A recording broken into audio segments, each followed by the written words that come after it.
एक तरफ शांति की मीज, दूसरी तरफ बारूद की गंध। अमेरिका और ईरान के बीच कुछ ऐसा ही चल रहा है। एक तरफ बिचौलिए पाकिस्तान का शिगुफा, दूसरी तरफ ईरान की बातचीत से इनकार। एक तरफ अमेरिका और ईरान के बीच डील की सुगबुगाहट, तो दूसरी तरफ अमेरिकी एयरफोर्स के लड़ाकू विमान ईरान पर आग बरसा रहे हैं। क्या ये ट्रंप की प्रेशर पॉलिटिक्स है या किसी बड़े जमीनी युद्ध की आहट? क्या है ये बातचीत का ब्लफ या आर पार की जंग? देखिए खास पेशकश, समझौते के बीच जंग।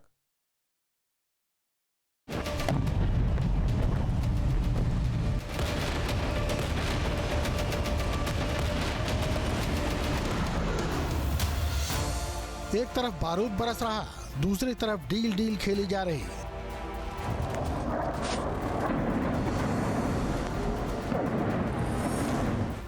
एक तरफ शांति की मेज, दूसरी तरफ हमला हुआ तेज। एक तरफ बिचौलिया पाकिस्तान, दूसरी तरफ अड़ गया ईरान। ट्रंप की प्रेशर पॉलिटिक्स, बमों संग बातचीत। मार्च खत्म हो रहा है, अप्रैल दस्तक देने को तैयार है, लेकिन मिडिल ईस्ट की जंग कब खत्म होगी किसी को पता नहीं। एक तरफ अमेरिका है, दूसरी तरफ ईरान, और बीच में है बातचीत, धमकी, बमबारी और खतरनाक खेल। सबसे पहले बात अमेरिका की। राष्ट्रपति ट्रंप ने दावा किया है कि ईरान के साथ बातचीत आगे बढ़ रही है और एक समझौता जल्द हो सकता है। पहले सुनाते हैं राष्ट्रपति ट्रंप का वो बयान जिसमें उन्होंने कहा कि ईरान के साथ उनके दूत बातचीत में लगे हैं, यानी पाकिस्तान के पीएम शहबाज शरीफ और आसिम मुनीर। दरअसल राष्ट्रपति ट्रंप जिन शिपों की बात कर रहे हैं वे पाकिस्तानी शिप हैं। रविवार को पाकिस्तान के विदेश मंत्री इशाक डार ने दावा किया था कि ईरान ने पाकिस्तान के 20 शिप को होर्मुज पार करने की इजाजत दे दी है। इशाक डार ने अपनी खुशी सोशल मीडिया एक्स पर जाहिर की थी।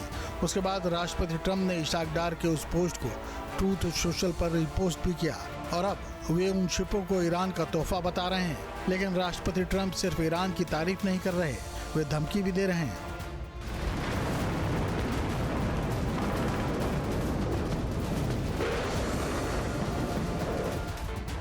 इस पूरे संकट में पाकिस्तान खुद को एक अशांति दूत के तौर पर पेश कर रहा है। पाकिस्तान के विदेश मंत्री इशाक डार का दावा है कि वाशिंगटन और तेहरान दोनों ही देश बातचीत के लिए पाकिस्तान पर भरोसा कर रहे हैं। प्रधानमंत्री शहबाज शरीफ ने भी मंच सजा दिया है।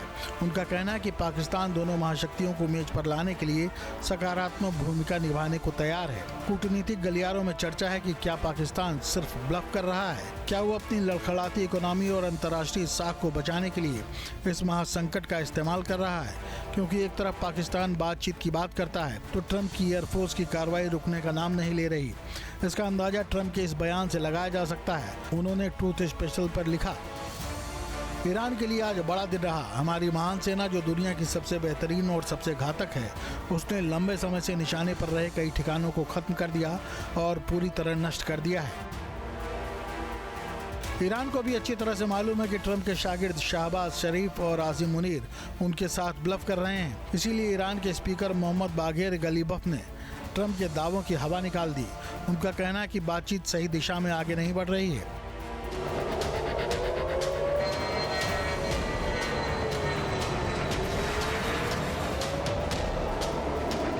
ईरान को लगता है कि अमेरिका डिप्लोमेसी का मुखौटा पहनकर गुप्त रूप से जमीनी हमले की साजिश रच रहा है।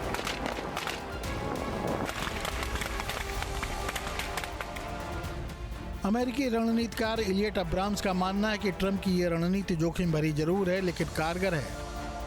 अब्राम्स के मुताबिक ट्रंप जो सैन्य विकल्प अपनाएंगे उसमें खतरा होगा, लेकिन यही कड़े कदम तेहरान को समझौते की मेज तक घसीट कर लाएंगे। यानी ट्रंप बमबारी से शांति के फार्मूले पर काम कर रहे हैं। दूसरी तरफ मशहूर अमेरिकी राजनीतिक वैज्ञानिक और अंतर्राष्ट्रीय संबंधों के विशेषज्ञ जॉन जोसेफ का मानना है कि जंग तभी रुकेगी जब ईरान को रियायतें मिलेंगी, और अमेरिका के लिए ये मुश्किल तो है लेकिन कोई और विकल्प भी नहीं है। ये कहना गलत नहीं कि अमेरिका, इजराइल और ईरान के बीच की ये जंग एक मनोवैज्ञानिक युद्ध बन चुकी है जिसमें दोनों तरफ से माइंड गेम खेले जा रहे हैं, जिसमें पाकिस्तान नाम के प्यादे की भी एंट्री हो चुकी है जो खुद को शांति दूत के तौर पर पेश करने के लिए दोनों तरफ से ब्लफबाजी कर रहा है। Team news state. आपके मोबाइल पर तुरंत आएगी ब्रेकिंग न्यूज। स्क्रीन पर सबसे पहले दिखेगी बड़ी खबर। देश दुनिया की हर खबर एक जगह। अब आपके मोबाइल पर तुरंत फटाफट इंस्टॉल कीजिए न्यूज नेशन ऐप और रखिए खुद को अपडेट।